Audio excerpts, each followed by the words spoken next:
These are the three formulas that one uses for electrolysis calculations. They are derived from the Faraday's laws of electrolysis. So the first formula that we look at is that the amount of charge that comes into the electrode, so that could be from the amount of charge that comes into the electrode is the current multiplied by the duration of the electrolysis or the operation of the electric cell. So I is actually the current measured in ampere and T is the time taken in seconds. So Q is the total amount of charge quantified in terms of coulombs. And N is the number of moles of electron, and F is Faraday's, which is the amount of charge carried by 1 mole of electron. Let's use this formula and take a look at some examples. Say, for example, we take a look at this equation, where you have a current of 10 ampere being passed into the cathode for 1 minute, so that is 60 seconds. So from there, we can calculate that the amount of charge that has passed into the cathode is 600 coulombs.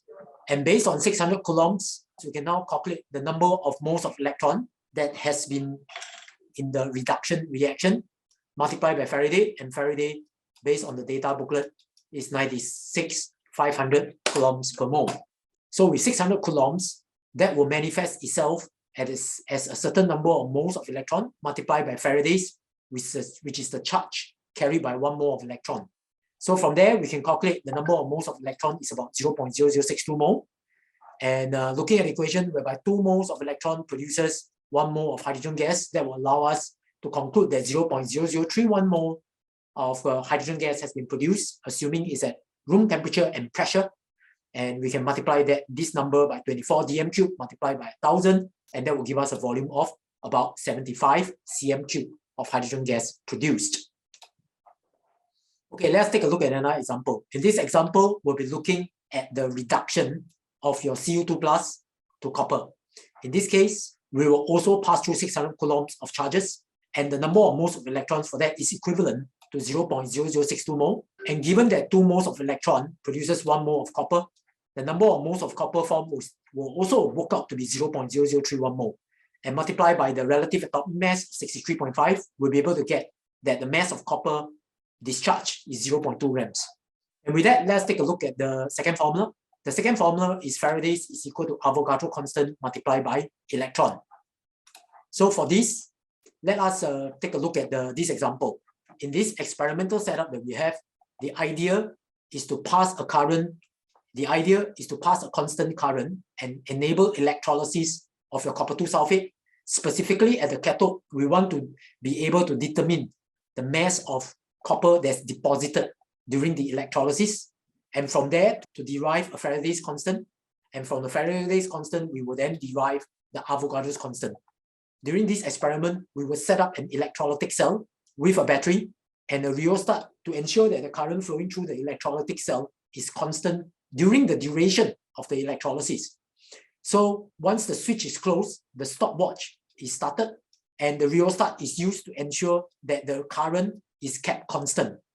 And after a duration of time t, we can then reweigh the cathode to find the change in mass, or rather the increase in mass of the cathode. So from the increase in mass of the cathode, we know that is the quantity of the copper deposited during the duration of electrolysis. And therefore, the number of moles deposited is m divided by the relative atomic mass.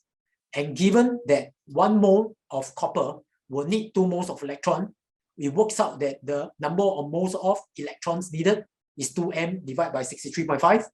And the amount of charge that's required to deposit that amount of copper will be 2m divided by 63.5. That works out to be the number of moles of electrons multiplied by Faraday's.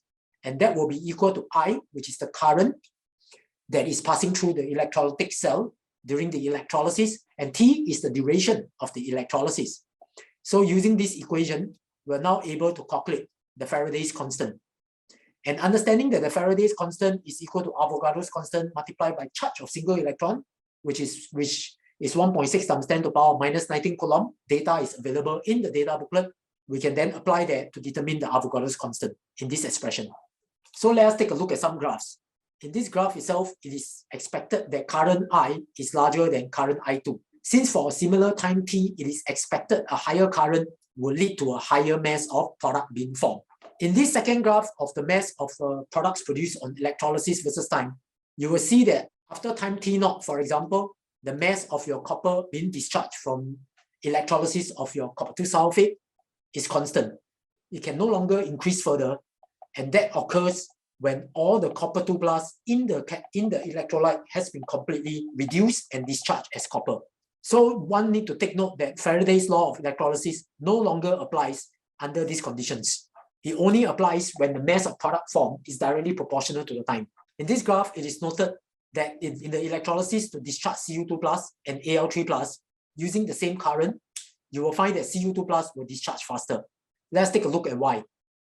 Because for every 1 mole of copper that needs to be discharged, you need 2 moles of electron.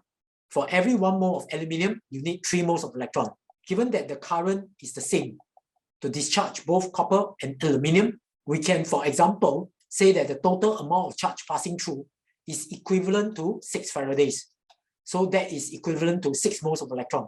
If 6 moles of electron is to pass through to discharge copper, knowing that 2 moles produces 1, you now know with 6 moles of electrons, we now know that 3 moles of copper will be discharged, while in the case of aluminium, 2 moles of aluminium will be discharged. Hence, from the graph, it is expected that copper will have a faster rate of discharge rather than aluminium. Comparing the gradient of both the graph, we will know that the gradient of the graph of Cu2 plus to Al3 plus will be 3:2. The final formula involves the use of comparing mass of products being formed or used up for 2 different equations. For example, Cu2 plus going to copper, reducing to copper, and Ag plus going to silver.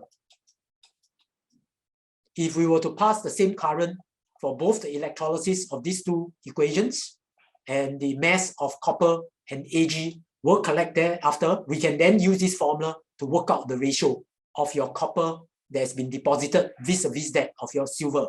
In this case, we can assume that with 2 moles of electrons, 1 mole of copper is produced, while in the case of silver, 2 moles of silver is produced.